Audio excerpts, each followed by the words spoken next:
Hi guys, നിങ്ങൾ KLF-ന് പോയിട്ടുണ്ടോ? ഞാൻ എന്റെ KLF-ന് പോയ ഒരു വ്ളോഗാണിത്. ഇന്ന് രാവിലെ ക്ലാസ്സിന് പോകുമ്പോൾ മാം പറഞ്ഞ് KLF-ന് പ്രോഗ്രാം നടക്കുന്നുണ്ട്. സോ ബീച്ചിലേക്ക് പോയെങ്കിൽ കുറെ കൂടുതൽ കാര്യങ്ങളും അറിയാനും കാണാനും പറ്റുന്നു. പിന്നെ അതുമല്ല, എഡ്വിന്റെ ഒരു വീഡിയോ എനിക്ക് ഷൂട്ട് ചെയ്യാനുണ്ടായിന്. സോ നമുക്ക് എന്തായാലും പോണല്ലോ.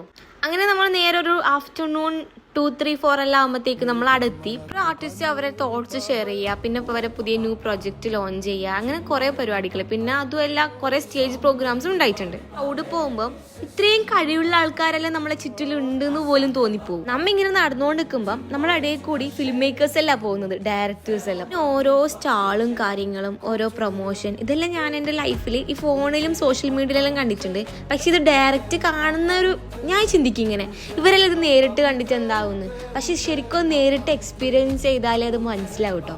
ഞാനിപ്പോൾ ഓർക്കുന്നത് എൻ്റെ സാറുണ്ട്, എഡ്വിനിലുള്ള തന്നെ ഒരു സാറാണ്. ഒരു പറഞ്ഞൊരു വേർഡ്സ് ആണ് കേട്ടോ, Kozhikode is the best place to heal. സത്യമാണ് കേട്ടോ, ഇത് ഒരു ട്രൂ ഫോർ റിയൽ എന്ന് പറയാം. ഞാനിപ്പോൾ എക്സ്പീരിയൻസ് ചെയ്ത ആ ഫീലൊന്നും ഈ പറയുമ്പോൾ കിട്ടണമെന്നില്ല. പക്ഷെ നിങ്ങളത് എന്തായാലും ലൈഫിൽ 1 ടൈം എങ്കിലും ഇങ്ങനെ ഒന്ന് വന്ന് എക്സ്പീരിയൻസ് ചെയ്ത് നോക്കണം. നമ്മളെ പോയിന്റ് ഓഫ് വ്യൂവേ അല്ല ഈ വേൾഡ് എന്ന് അറിയുമ്പോൾ നമുക്കിതെല്ലാം എക്സ്പീരിയൻസ് ചെയ്യേണ്ട ക്യൂരിയോസിറ്റി കൂടും.